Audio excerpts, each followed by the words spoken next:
Magandang tanghali at welcome muli sa Weather Forecasting Center ng DOST Pag-asa. Meron po tayong update regarding sa binabantayan natin na si Typhoon Nina with international name na Nokten. Kanina pong alas 10 ng umaga ay namataan ang sentro or mata nitong si Bagyong Nina sa layong 300 or 480 kilometers east of Virac, Catanduanes. At taglay po nito ang hangin na 150 kilometers per hour malapit sa gitna, so bahagya po itong nag-intensify.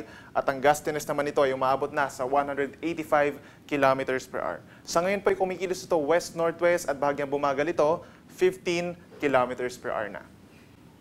Base po sa latest track ng Pag-asa, as of 8 a.m. po, nasa east pa po ito ng Bicol region at within the next 24 hours ay posible pa itong mag-intensify bilang isang typhoon. Bukas po ng around 6 to 8 p.m. ay posible itong lumapit sa lalawigan ng Catanduanes. Araw po yan ng Pasko. At sa gabi naman ay posible itong direktang maapektuhan ang mga kababayan po natin sa Bicol region. Pagsapit po ng December 26, maapektuhan naman po mga kababayan natin sa Calabarzon, parts of Mimaropa, dito rin po sa Metro Manila and Central Luzon.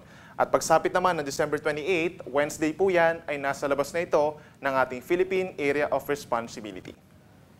Sa ngayon po ay nakataas ang Tropical Cyclone Warning Signal number 1 sa 10 lugar. Kabilang na po dyan ng Camarines Norte, Camarines Sur, Albay, gayon din po sa Sorsogon, Catanduanes, Masbate, kabilang na Amburias and Ticao Islands. Signal number 1 na rin po sa Southern Quezon, gayon din sa lalawigan ng Samar at mga lalawigan pa rin ng Northern Samar and Eastern Samar. So ibig sabihin po, for the next 36 hours ay makakaranas po sila ng hangin umaabot from 30 to 60 kilometers per hour at posible rin sila makaranas ng minsang malalakas na mga pag-ulan. So ano nga po bang inaasahan natin sa mga susunod na oras o mga susunod na araw? Una na po dyan, inaasahan magla-landfall nga si Bagyong Nina bukas, araw po yan ng Pasko, 6 to 8 p.m. sa may parteng Catanduanes, Camarines area.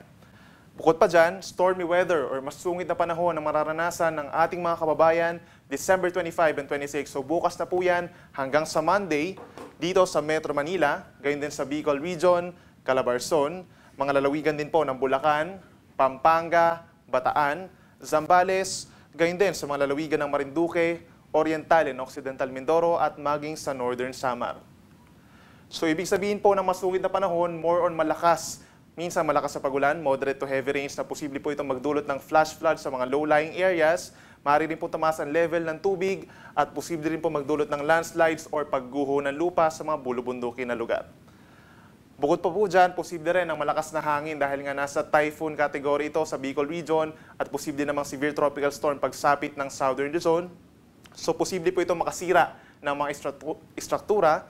Sa mga maliliit po na bahay, posible itong masira at yung ilang parte po ng bahay, posible rin masira kahit medyo matibay naman ang ating bahay at posible rin po itong makatumba ng mga puno.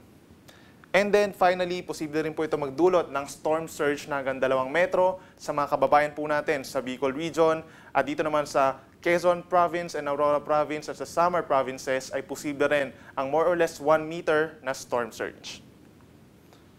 Sea travel is risky or mapanganib po na pumalaot sa ngayon ng ating mga kababayan na nasa signal number 1. Automatically na po yan.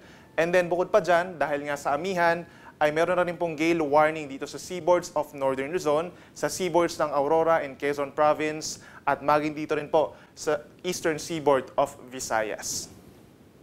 And then finally, posible rin po mag-raise tayo ng Tropical Cyclone Warning Signal number 1 sa natitirang bahagi ng Quezon, gayon din sa Marinduque and Romblon Provinces. Mamaya po yan, within the next 12 hours.